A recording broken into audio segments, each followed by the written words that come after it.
As Bíblias em Mateus capítulo 7. Mateus capítulo 7. Só um parêntese aqui, enquanto os irmãos estão abrindo, a gente vai estar ensaiando também com eles músicas para a Páscoa. Essas nós vamos estar ensaiando no domingo. Então, se você quiser que seu filho faça parte, não perca as próximas escolas bíblicas, porque a gente vai estar ensaiando. E sem ensaio não tem como estar participando, tá bom?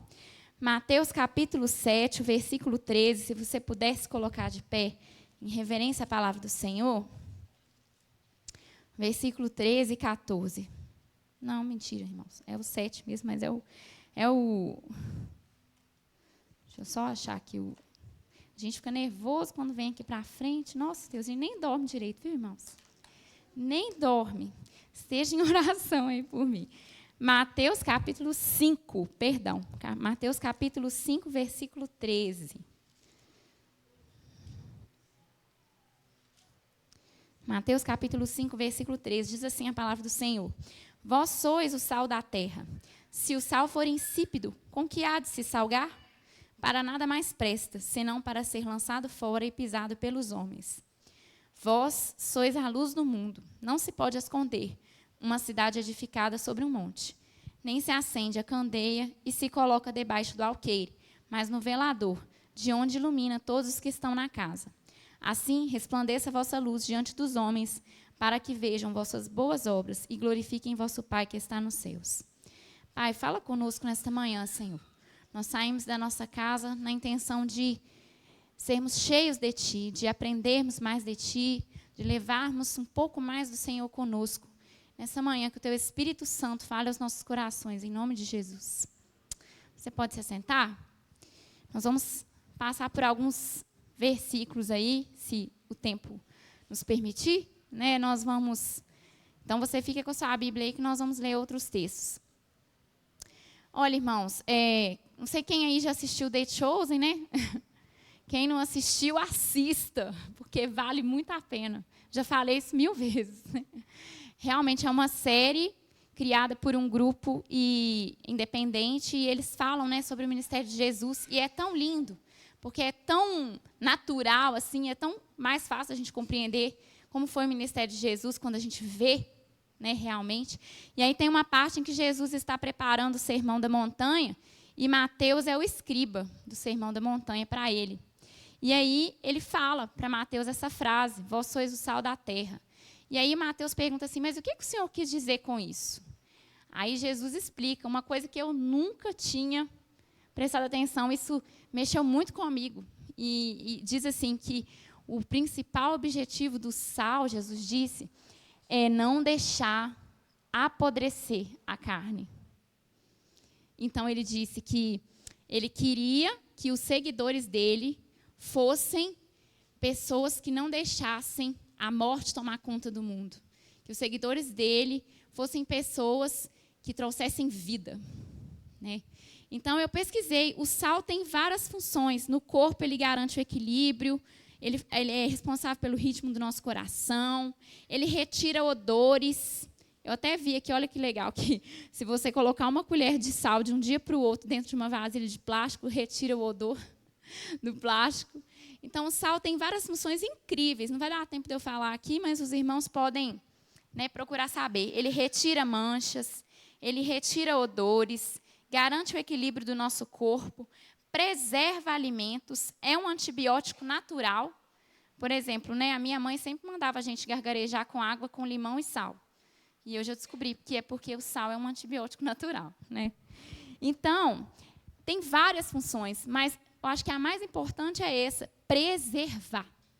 E nós viemos preservar o quê? Nós viemos preservar a palavra de Deus. Nós viemos preservar a pessoa do Senhor Jesus nessa terra. Nós estamos aqui nessa terra para a gente trazer vida, para a gente não deixar que o cheiro de morte tome conta da nossa terra, para a gente não deixar que o pecado consuma a humanidade, para a gente não deixar que as pessoas morram sem Cristo. É para isso que nós estamos aqui. Nós somos esse sal. Então, aqui está dizendo assim, ó, eu e você existimos para impedir que esse mundo apodreça no pecado, para fazer com que o cheiro do pecado seja substituído pelo bom perfume de Cristo. para não permitir que esse mundo se perca totalmente. Nós viemos ajudar a trazer a limpeza. Nós viemos ajudar a trazer o sabor de Cristo para a vida das pessoas. Nós viemos para ajudar a conservar o evangelho vivo neste mundo, para livrar as pessoas da morte espiritual. Uma coisa que Deus tem falado muito comigo nesse ano, de 2024, eu até falei sobre isso lá no acampamento, é sobre a razão da nossa existência. Para que a gente existe? E a gente existe para a glória de Deus. Tudo que eu tenho visto, né, vários versículos da palavra de Deus apontam isso para a gente. A gente existe para a glória de Deus. Jesus, ele nos comprou na cruz. A gente já existia para a glória de Deus. Nós fomos criados para a glória de Deus. Mas a partir do momento que Jesus comprou a minha vida na cruz, ela não é minha mais. Vou pedir a Maria Paula para projetar lá para mim, 2 Coríntios 5,15. E eu gostaria que nós lêssemos juntos esse texto. 2 Coríntios 5,15. Vamos lá? E ele morreu por todos, para que os que vivem não vivam mais para si mesmos, mas para aquele que por eles morreu e ressuscitou. Então, esse texto, como diria meu cunhado, é autoexplicativo, né, irmãos? Não precisa nem falar muito. Ele morreu para que os que vivem não vivam mais para si mesmos. Então, apesar da gente viver numa sociedade onde a gente é encorajado o tempo todo a viver para nós mesmos, a gente é encorajado o tempo todo, né? A sociedade quer enfiar na nossa goela que a gente tem que viver para nós, né? É ultrapassado servir, é ultrapassado fazer as coisas para os outros, né? É ultrapassado ser mãe em tempo integral, é ultrapassado passar a roupa do marido, é ultrapassado lavar a louça. A sociedade quer mostrar, não estou falando que a gente não pode melhorar a nossa vida, né? Mas estou querendo dizer assim, que a sociedade quer colocar para a gente que a gente tem que estar sempre bem servido. E não o contrário, que a gente tem que servir. Mas é o contrário, gente, o contrário. A palavra de Deus diz que nós estamos aqui para servir. Nós somos uma geração consumista, uma geração vaidosa, uma geração egoísta. Ai de nós. Nós somos essa geração. Mas a palavra de Deus diz para nós que a nossa vida não é nossa. Então, eu não posso fazer com meus filhos o que eu quiser. Não posso. Eu tenho que fazer o que Jesus espera de mim. O que Jesus espera de mim é que eu crie meus filhos na presença do Senhor e ensine eles a servir ao Senhor. Eu não posso fazer com meu esposo o que eu quiser, porque a minha função é ajudá-lo a estar mais perto de Deus, é cuidar dele, é servi-lo, é abençoar a vida dele. Eu não posso fazer o que eu quiser, porque a vida não é minha, a vida é de Cristo. Eu não posso chegar lá no meu trabalho e fazer o que me der na telha, não, porque eu sou um representante de Cristo na terra. Então, lá no meu trabalho, eu tenho que mostrar Cristo. Eu não posso tratar o meu vizinho do jeito que eu quiser. Eu não tenho esse direito, porque a vida não é minha. Você entende isso? A sua vida não é sua. Você não pode fazer simplesmente o que dá na telha. O ideal seria a gente perguntar assim: Senhor, como eu devo cuidar dos meus filhos? Senhor, como eu posso ser luz no meu trabalho? Senhor, como eu posso ser luz na minha rua? Senhor, como eu posso ser uma esposa melhor? Senhor, como eu posso ser uma filha melhor? Senhor, como eu posso te servir na minha faculdade? Porque a vida não é sua, né? Então, a gente passa tanto tempo correndo atrás das coisas nessa terra e esquece, né, que a gente não está aqui para ser bem-sucedido, para ter dinheiro, para viajar o mundo. Se a gente conseguir fazer isso, que bênção, glória a Deus, né? Ótimo. Mas esse não é o principal objetivo. A palavra do Senhor diz lá em 1 Pedro, capítulo 1, diz assim, versículo 3. Segundo sua grande misericórdia, nos gerou para uma viva esperança pela ressurreição de Jesus Cristo dentre os mortos, para uma herança incorruptível, incontaminável e que não pode murchar, guardada no céu para vós. E o versículo 17 diz: andai em temor durante o tempo da vossa peregrinação, sabendo que não foi com coisas corruptíveis como prata ou ouro que fostes resgatados da vossa vã maneira de viver, mas com o precioso sangue de Cristo. Então, irmãos, a nossa vida não vale pouco, não. A nossa vida vale muito. Vale muito. Ela foi comprada por um preço muito alto. Então, a nossa vida não deve ser desperdiçada. E nós precisamos ter em mente que, ainda que a gente não consiga desfrutar de tudo que a gente quer nessa terra, nessa vida, existe algo muito maior separado para nós. Nós precisamos tirar os olhos dessa terra e lembrar que há uma herança incorruptível, incontaminável, reservada para nós, que não se estraga, que não se perde, que não ela está lá. E um dia você vai desfrutar dela, que é a cidade santa, na presença de Jesus, onde não haverá choro, nem dor, nem morte. É isso, é sobre isso. Essa vida aqui é um passeio, uma viagem, uma peregrinação. E aí, irmãos,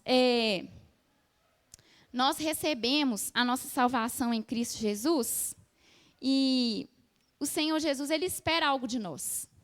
Quando a gente se converte ao Evangelho, né, a gente ouve, né, falar, Jesus quer só o seu coração, venha como você está, né? Isso é uma verdade. Mas só que depois que você veio, você não pode ficar como você está, né? Hebreus capítulo 6, o versículo 7. Eu não vou pedir os irmãos a abrirem, não, porque meu tempo já está acabando. Mas diz assim... mas de vós, amados, Hebreus 6:9, esperamos coisas melhores e que acompanham a salvação. Então, a salvação ela tem que produzir fruto na sua vida. Você não pode ser salvo e continuar do mesmo jeito. Não só um fruto de mudança de vida, mas um fruto, obrigada, querido, um fruto de pensar o seguinte: eu estou salvo. Eu tenho uma herança incorruptível para mim na glória. E uma pessoa que está do meu lado? E o meu pai? E o meu irmão? E o meu tio? E o meu filho? E o meu marido? O que está reservado para eles? Será que você consegue ficar em paz pensando que as pessoas da sua casa estão condenadas ao inferno? Será que você já parou para pensar isso?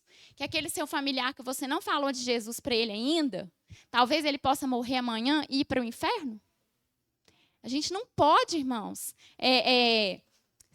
ficar conformado, pensando que eu estou salvo, está tudo bem. Não está tudo bem. Que bom, glória a Deus que eu estou salvo, mas eu preciso fazer alguma coisa pelas pessoas que me rodeiam. Então,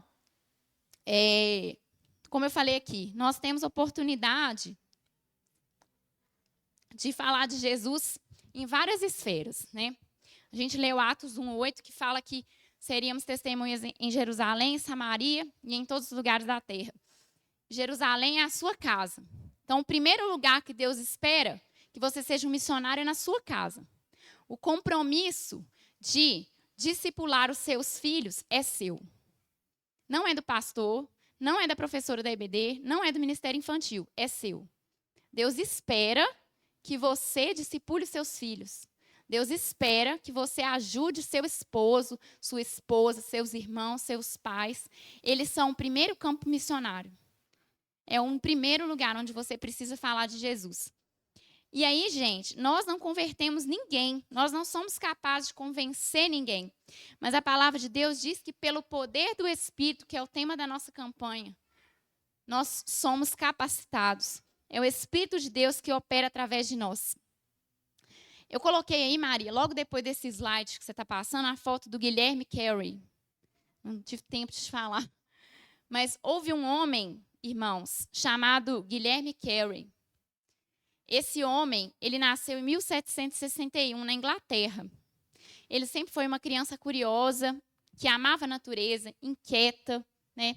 O Guilherme Carey, ele com 14 anos começou a aprender a trabalhar como sapateiro. Por isso que vocês vão ver lá na entrada um sapatinho e um martelinho, para te lembrar onde começou Missões Mundiais. Então, esse homem, irmãos, ele era um simples sapateiro, um homem pobre, mas ele começou a estudar na sapataria lá, onde ele trabalhava, tinha uns livros lá. Ele começou a estudar. Ele decorou um dicionário inteiro e ele começou a aprender grego, estudando lá dentro da sapataria. E aí ele tomava livros emprestados, comprava livros usados, e ele encontrou Jesus na sua adolescência. E aí, com o tempo, ele se tornou um pastor. Mas a igreja onde ele morava era muito pobre. Então, ele continuou trabalhando como sapateiro para se manter. E aí, ao mesmo tempo, ele cultivava alimentos para manter sua família, porque o que ele ganhava era muito pouco, mantinha um jardim e continuava estudando. Ele era apaixonado pelos estudos. Ele estudava tanto e ele se tornou um homem tão sábio que ele abriu uma escola na sua própria casa. E ele dava aulas com um avental de sapateiro. Ele consertava sapatos, dava aulas e estudava sozinho. E aí, sozinho, ele aprendeu. Sozinho não, pelo poder do Espírito. Ele aprendeu inglês, francês. Inglês eu já sabia, né, que ele morava lá. Francês, holandês, italiano, latim e hebraico. Estudando na sapataria, no horário vago. E aí, num desses livros que ele leu, ele ficou muito interessado nas viagens que um aventureiro da época fazia. E aí ele começou a se interessar por esse assunto e estudar sobre outros países. Ele fez um globo com pedaços de couro na sua sapataria e dava aulas para os seus alunos sobre os países do mundo. E ali, enquanto ele trabalhava, ele meditava sobre esses povos, sobre sua cultura, e incomodava ele muito que esse povo nunca tinha ouvido falar de Jesus. E aí, um dia, ele resolveu falar isso com os pastores da sua igreja. Mas os pastores mandaram ele sentar e falaram com ele: jovem, sente-se. Porque se Deus precisar falar aos povos não alcançados, ele não vai precisar de você nem de nós. O povo daquela época, eles não tinham percebido ainda que era necessário fazer missões. Ele não desistiu. Ele continuou falando com várias pessoas. Depois de um tempo, ele encontrou um patrocinador que pagou para ele a publicação de um artigo. E ele disseminou esse artigo pela região. E aí ele começou a tocar o coração das pessoas. As pessoas começaram a perceber que realmente missão era necessário. E aí, em 1792, eles organizaram uma junta missionária na Inglaterra.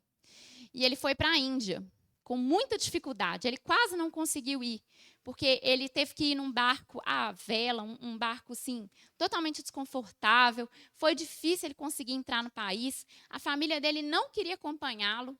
Depois, na última hora, eles decidiram acompanhá-lo, mas né, uma situação muito desagradável, ele passou por isso. Chegou lá na Índia. No navio, ele começou a estudar o idioma da Índia, bengalês.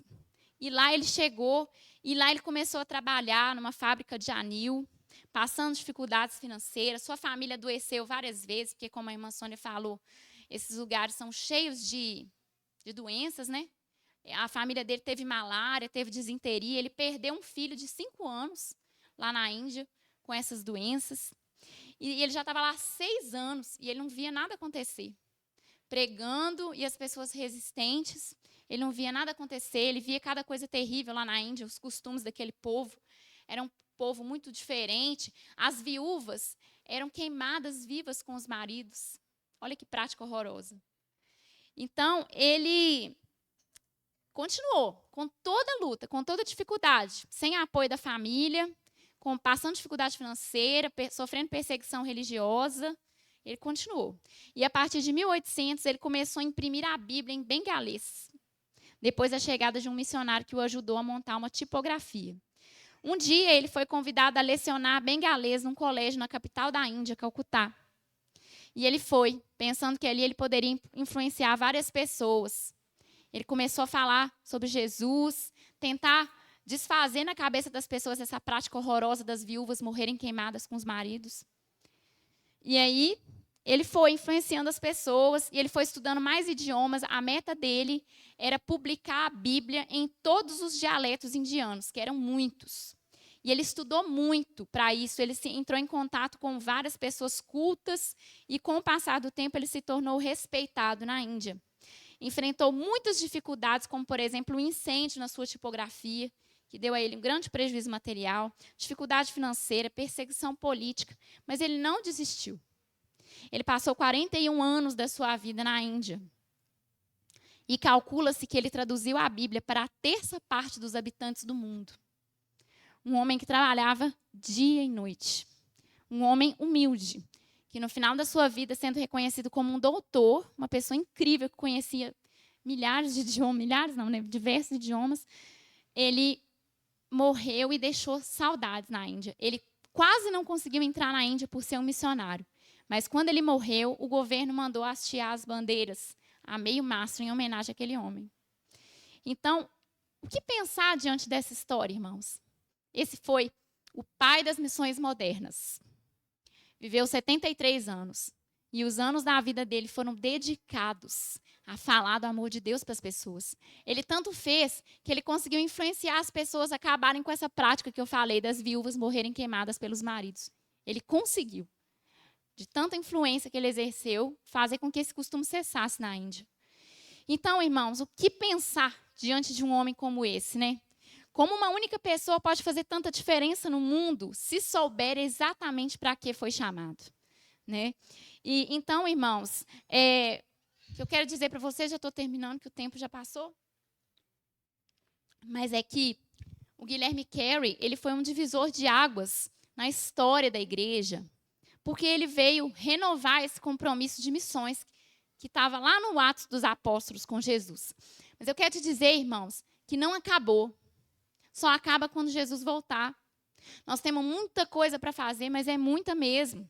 Na Europa, a população muçulmana está tomando conta do continente porque os refugiados estão indo para os países europeus e está aumentando a população de muçulmanos. Aquele grande avivamento que aconteceu na Europa acabou. Lá é um continente frio, está enfrentando uma frieza espiritual muito grande. A Oceania, que a Sônia falou, o país de Papua Nova Guiné tem mais de 800 idiomas indígenas. A maioria deles não tem Bíblia ainda. Na África, mais de 90% da população é muçulmana. E, irmãos, só terminando, mas eu acho que vale a pena falar isso. Eu estava pesquisando um pouco sobre a situação da igreja no mundo. E, irmãos, a gente é muito enganado. A gente acha... Não é que a gente é enganado, a gente se engana. A gente acha que está tudo bem, irmãos. Porque aqui no Brasil, você vem na igreja 3 vezes se você quiser. Você vem na igreja 4, você ora ali no meio da rua, você fala ali no meio da praça. Né? Mas, irmãos, tem lugares onde as pessoas estão morrendo pelo evangelho, estão sendo presas. Ontem eu vi uma história de um missionário. Não era um missionário, não. Era um cristão. Ele era um cristão num desses países muçulmanos aí. Ele sumiu. Depois de 21 horas, a esposa dele recebeu as partes. Vou falar muito não, que tem criança aqui prestando atenção. Os irmãos entenderam, né? E aí, irmãos, a esposa dele ficou em crise, porque ela tinha 2 crianças e estava grávida. Ela ficou em crise. Sabe quem matou ele? O Hamas. Porque eles odeiam os cristãos. Ela deixou bem claro isso. Então, irmãos, aí a esposa dele ficou em crise, sabe? E ela pediu para Deus, para que Deus aliviasse essa dúvida que ela estava no coração dela, porque ela começou a duvidar de Deus, né? E aí, depois de um tempo, um dos chefões lá do Hamas se converteu. E aí ela falou assim, Deus, eu sei que esse homem está envolvido na execução do meu marido, põe ele na minha frente, que eu preciso entender por que aconteceu isso com meu marido. E aí, teve um acontecimento lá, né, porque a comunidade cristã lá é pequena, eles sabiam onde o homem estava, que ele estava foragido. E aí o homem encontrou com ela, o executor do marido, e falou com ela assim, eu liderei a execução. Nós torturamos ele por 20 horas, com todos os métodos que você possa imaginar. Afogamento, choque, tudo. Falando para ele negar Jesus. E ele não negou. E aí, ele falou assim, que depois que ele morreu, que ele não dormia mais, porque ele só olhava, ele lembrava daquele homem e ficava pensando, mas o que tem nesse Jesus? O que tem nesse Jesus que a pessoa prefere morrer do que negar? Isso aí, irmãos, é só uma história. Igual a essa, tem muitas. Aí aquela mulher, ela glorificou a Deus, porque ela falou que ela preferia ser viúva de um homem que não negou Jesus do que esposa de um covarde. E ela mudou. E hoje ela tem um trabalho com viúvas de missionários. Irmãos, eu vi uma outra história de um rapazinho, eu não sei se era 14 ou 16 anos. Ele foi preso porque ele falou de Jesus para um amigo muçulmano e um amigo dele aceitou Jesus. E o amigo muçulmano dele foi fuzilado na hora, porque ele aceitou Jesus. Vocês não têm ideia, os muçulmanos odeiam os cristãos. Se uma pessoa se converte ao cristianismo, ela é morta ou presa. E aí, esse rapazinho foi preso.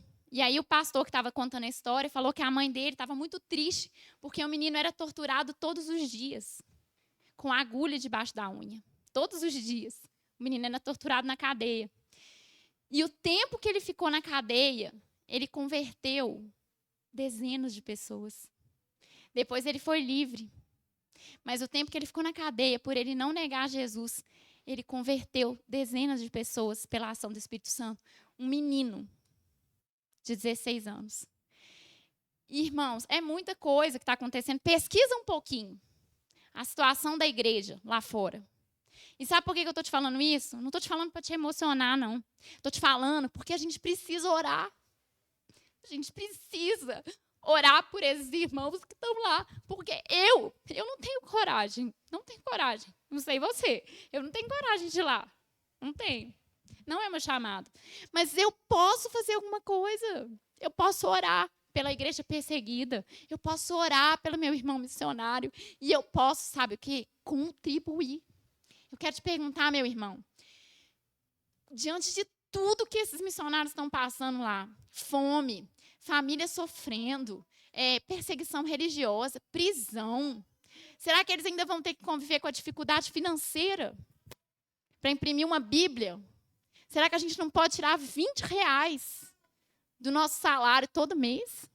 Se cada um de nós que estamos aqui ir lá no site da Junta de Missões e pedir para fazer um débito automático na sua conta de R$20 ou R$30, isso vai mudar o que na sua vida, meu irmão?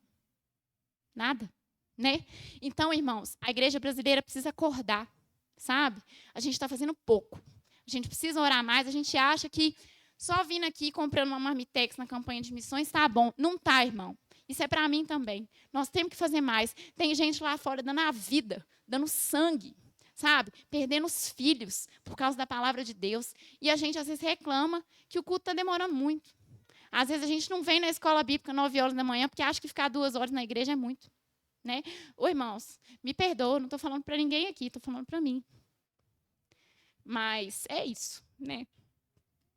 Essa palavra me incomodou bastante. Que a gente não tem direito de reclamar. A gente não tem direito de achar que a gente está fazendo muito, que a gente, né? Não, a gente não está fazendo nada, irmãos. A gente precisa fazer muito mais, né? Em toda parte. Mas eu queria convidar você a fechar os seus olhos. Vamos orar. Ó Senhor, em nome de Jesus, nós queremos te pedir, visita agora, Pai, aqueles nossos irmãos que estão ali, apanhando, sendo torturados, privados, ó Deus, do básico tantas vezes, vendo suas esposas passarem por tantas situações deploráveis, seus filhos, por causa do amor ao teu nome. Jesus, honra essas pessoas maravilhosas que atenderam ao teu chamado, Jesus. Poupa suas famílias, cuida das suas vidas, livra eles da dor, Senhor. Ó Pai, atende às suas necessidades. Envia, Senhor, recurso, Pai. Envia, Senhor, pessoas. Envia materiais. Rompe, Senhor, as barreiras diplomáticas. Seja, Senhor, um escudo na vida desses homens e mulheres que estão ali, dedicando toda a sua vida para o Senhor, meu Deus. Ó Pai, nós te pedimos pelos nossos missionários. Fortalece, sustenta, ajuda, governa a vida deles. Senhor, cuida deles e tem misericórdia dos nossos irmãos que estão ali na igreja perseguida, Senhor. Daqueles que não podem nem levar o seu filho no hospital, porque se eles levarem no hospital, eles vão ser reconhecidos como cristãos e eles podem ser mortos. Oh Deus, tem misericórdia dos nossos irmãos, Jesus. Visita eles e nos ajuda, Senhor. Não deixa a gente continuar do mesmo jeito.